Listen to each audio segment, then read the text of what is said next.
You know what time it is, PJ baby. Just like, subscribe, and share my videos so that we can see it. You know what time it is, G.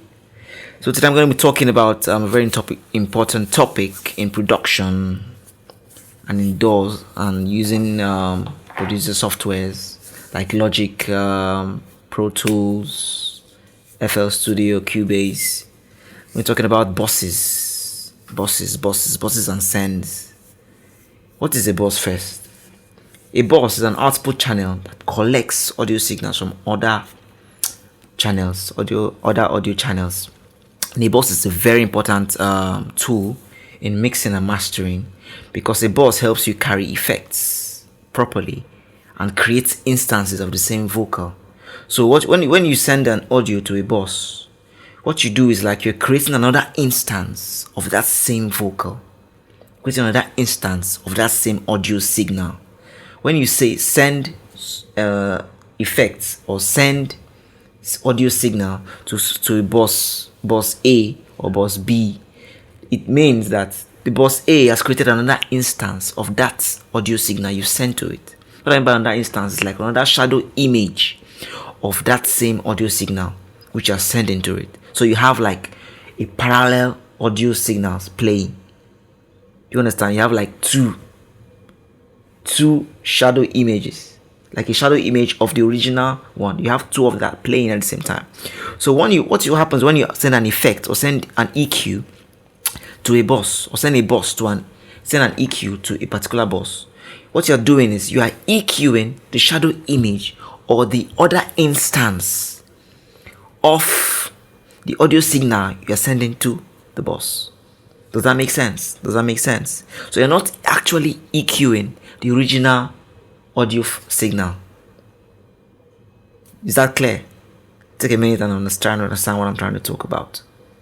When you send an EQ, what you're EQing, you can see that when you're trying to EQ in Logic and you're EQing a bus, what you notice is that you're not actually EQ. It's not actually, when you're trying to roll off some low end on a vocal, you can see it's not actually affecting the vocal, because the raw vocal or the raw audio, it remains untouched. What you're EQing or what you're adding reverb to, is another instance of that audio signal. So the audio signal remains untouched. So you notice when you're trying to roll off the EQ or doing some effect, the original vocal is still there. So what you have when you're working with the bus is another instance of that audio signal, or what you have is a shadow image. You have a shadow image of that audio signal. So any effect you're adding is being added to the shadow image or the second instance of that audio file or audio signal you're sending to the bus. Does that make sense? So that's why we advise, when you're adding effects, if you're doing parallel compression, what you're saying is, I want to play the original audio signal and then another compressed instance plays along with that same audio signal.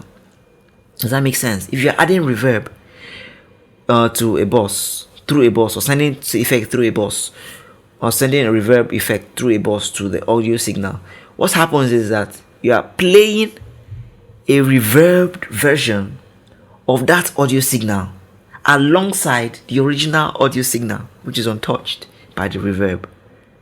Do you understand that? So this is a very perfect way of sending such effects, as either you are doing parallel compression. That means your uncompressed vocal is playing alongside a compressed one. If that makes sense, and you can adjust the volume of the compressed one, which one you want to hear louder, by the amount of send that's going in.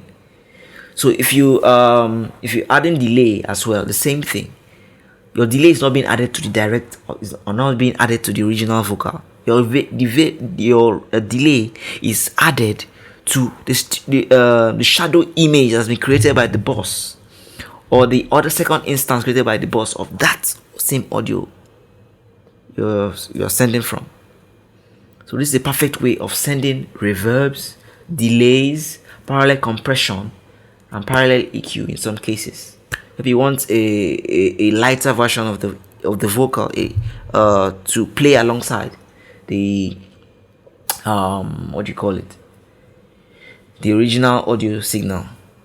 So this is a very good tool also when you're trying to EQ your delays and EQ your effects. You know, when you're trying to do EQ, is advisable to have a different bus for your EQs, different bus for your compression, a different bus for your reverbs, a different bus for your delays, so you can EQ your reverbs, so that the reverbed instance of that vocal you'll be hearing will be carrying the EQ that you've placed on that same instance.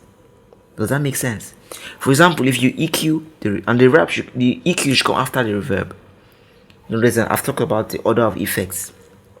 So now the EQ, once you put an EQ after that reverb, what happens is the listener hears the reverb that's coming on the original vocal will be the EQ'd version. So if you want the phone effect reverb, you can EQ the reverb as a phone effect, and then what will now be coming out as the reverb will be an EQ'd version of the vocal, of the reverb on the vocal that will be playing on the vocal. So your reverbs will be in EQ, be in phone effects.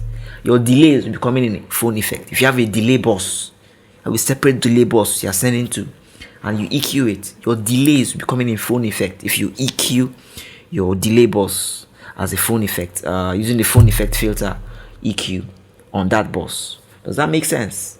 These are how buses work, and I hope I've been able to pass across a particular message, and make you understand what I'm trying to talk about. Please like, share, subscribe to my videos.